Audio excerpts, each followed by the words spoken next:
Hello and welcome back to My Carolina Homestead. My name is Michelle and today we are shopping our local sales.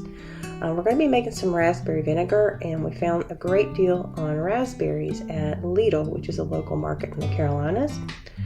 The raspberries are on sale for $1.49 a pack.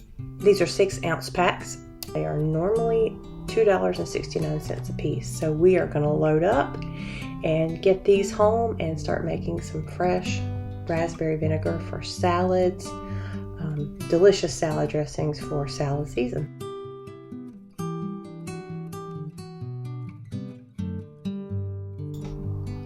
So now what I have is, I have a bowl of cold water, and I'm going to use 3 packs of these raspberries. These are 6-ounce packs, so 18 ounces of raspberries are going into this bowl of cold water. And I've added about 1/3 of a cup of white distilled vinegar to this water, and I'm going to let the raspberries soak for about 15 minutes, and this is going to clean them, and if there's any little bugs or critters in there, that's going to clean those right out. You just want to make sure you're using fresh, clean raspberries to make your vinegar.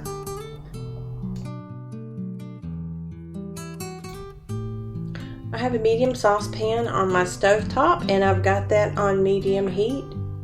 Now I'm going to prepare the white wine vinegar. I am going to add 2 cups to this saucepan and let that warm up. It won't take but a minute or two.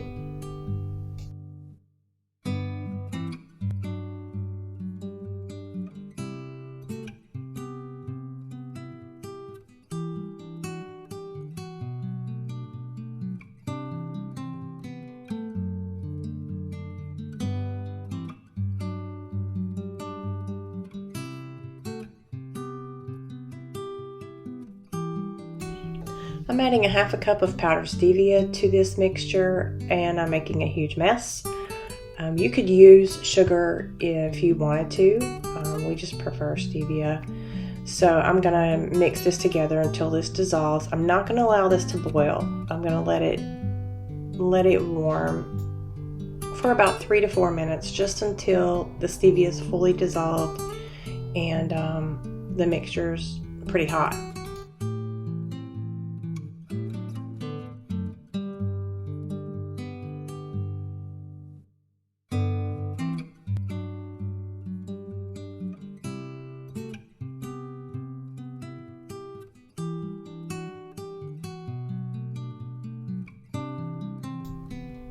Alright, so the vinegar and the stevia have combined well. It's really nice and warm. You can see the steam rising from the pot there. That lets me know that it's nice and hot, but I want to get this off the burner before it starts to simmer.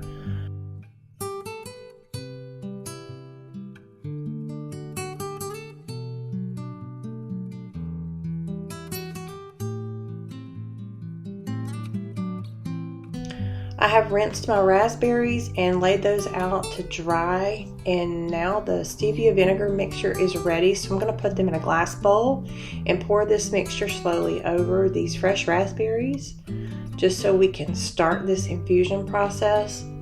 And once I get these covered, I'm going to press them down with a spoon just to make sure that they're all submerged.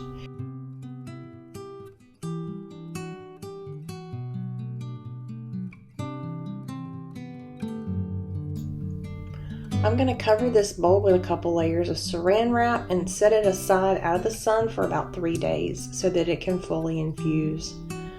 So now I'm just going to show you a comparison. So the batch on the right is the one that I just made, and the batch on the left was made 3 days ago. I'm getting ready to strain that and put that in a jar.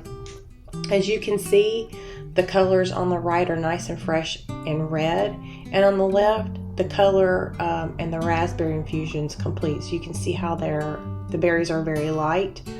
That's what you're looking for. That means that the infusion's finished and your vinegar's ready to be strained.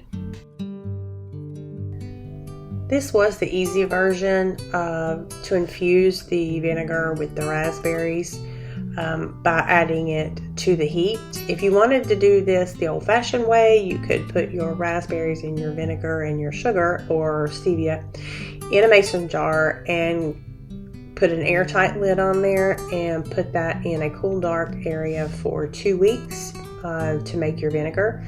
But I chose the easy way because it's fast, and my husband was looking forward to some raspberry vinaigrette for his salad dressing, so I did go with a quicker method. That's how easy it is to make your own homemade raspberry vinegar. This should be shelf stable for about a year, as long as it's kept in a cool, dark area with an airtight lid. If you enjoyed this video today, please give us a like, subscribe to our channel, and click that notification bell for more videos coming soon. Thank you for stopping by my Carolina homestead. See you next time, and take care.